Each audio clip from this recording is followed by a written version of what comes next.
al-Raghib al-Isfahani, he said that the most important knowledge, true knowledge, is knowledge that's going to save you in the afterlife. So we're talking about knowledge of deen. That's the real knowledge. And the knowledge of deen starts with the knowledge of Allah subhanahu wa ta'ala. And so al-Raghib al-Isfahani, then he goes on to kind of divide knowledge into things that you can sort of figure out yourself and things that you can't, things that you need help with. And the help is revelation. So for example, when it comes to things such as recognizing your createdness, and therefore the implication of that, recognizing that there is a creator, that's something that you don't need revelation to establish. That's something that the human being, any human being, can figure out on their own. And the same with their sustenance, just to realize that you're a creature that needs to be sustained. If you stop breathing for 3 minutes, if you stop eating for 3 weeks, you stop drinking water for 3 days, you're going to be in a really, really tight spot. And so where does that come from, right? Like how contingent and how sort of shaky your existence is. You're kind of dangling by a thread, always needing to be sustained, always needing to be sustained. And realizing that any second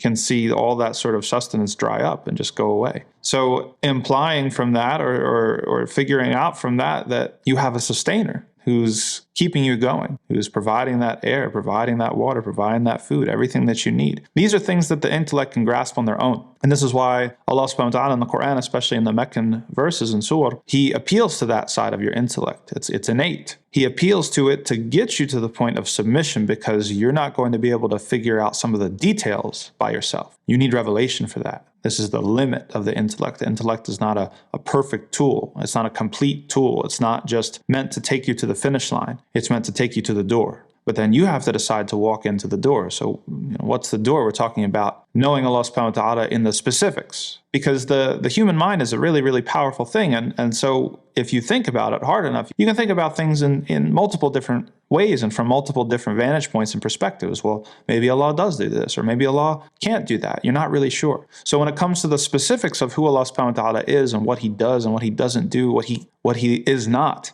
right?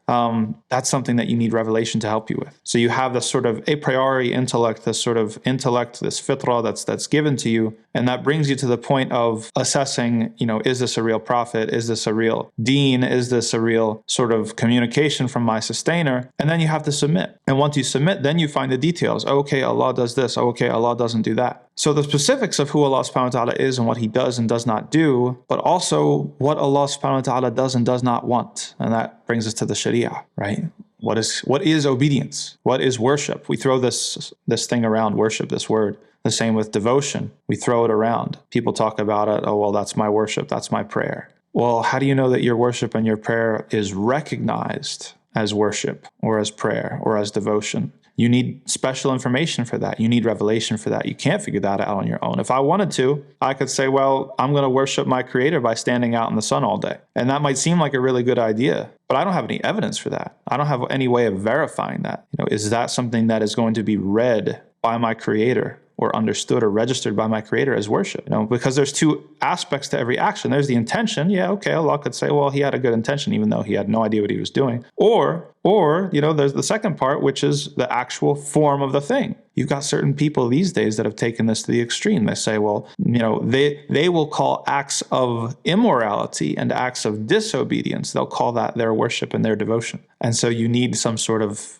audit. You need some sort of third party outside of yourself that's going to tell you this is what obedience is, this is what disobedience is, this is what Allah wants, this is what Allah doesn't want, this is what Allah loves, this is what Allah hates, these sorts of things. So that's where revelation comes in, and we absolutely depend upon revelation to fill in the granular level of those details. And one last point is that, when Raghib al-Isfahani is talking about belief, and he's talking about, knowing Allah, he talks about doubt. And I found this really, really relevant to today's sort of audience, and especially converts, because everybody has doubts, and sometimes converts have doubts and things like that. And I've always been kind of dissatisfied with the word doubt in English, because it really seems to describe a lot of things. It describes somebody who is so fundamentally skeptical, right? doubting Thomas, right? Somebody who's doubtful about something to the very core. And then it also describes like a fleeting sort of doubt or a hypothetical or something that you just kind of, that occurs to you out of nowhere. And maybe it doesn't make up sort of like a primary way that you think about things. And al-Raghib al-Isfahani actually talks about this.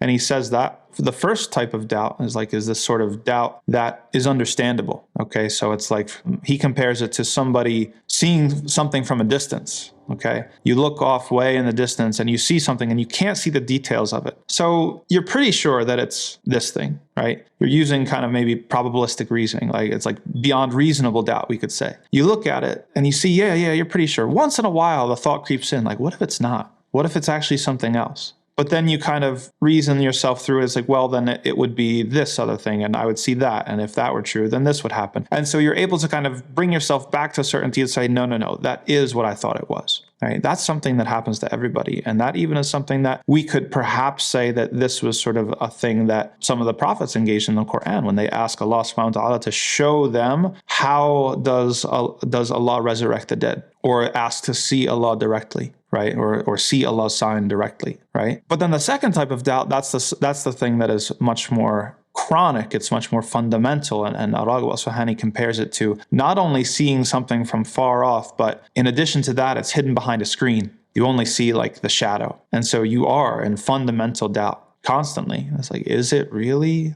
I would like it to be this thing, but maybe it's not. Maybe it's something else entirely. And this is something that's a problem, and this is something that you have to work through in order to make sure that you verify for yourself what's real and what's not, and what is true and what's not.